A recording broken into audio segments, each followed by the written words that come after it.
Hello friends, હું ચૈતાલી શાહ આજે તમારા માટે લઈને આવી છું મોતીચારો પુસ્તકમાંથી એક વાર્તા જેનું નામ છે એક સાદી કસોટી.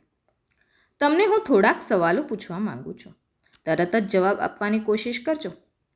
1984ની સાલના દુનિયાના 3 સૌથી ધનવાન માણસોના નામ આપો. 1977નું નોબેલ પ્રાઇઝ મળ્યું હોય તેવી 3 વ્યક્તિઓના નામ આપો. 1980ની ઓલિમ્પિક રમતોમાં સુવર્ણચંદ્રક જીતનાર 3 એથ્લેટના નામ આપો.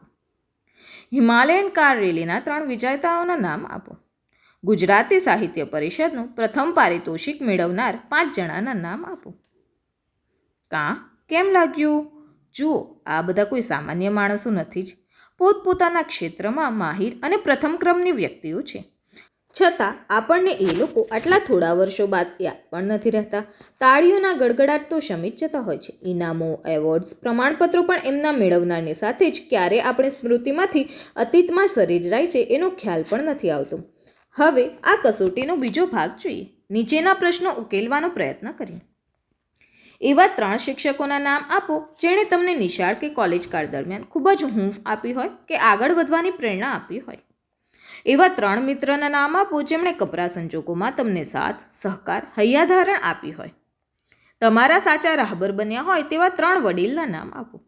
પ્રશંસા કે કદરના શબ્દોથી તમારું દિલ જીતી લીધું હોય તેવી 3 વ્યક્તિઓના નામ આપો.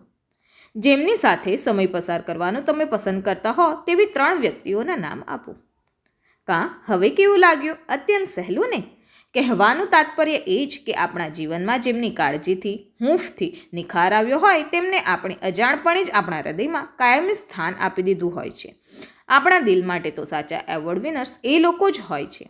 દુનિયા એમને જાણતી હોય કે નહીં, પરંતુ આપણું હૃદય તો જીવન પર્યંત એમને યાદ જ રાખે છે.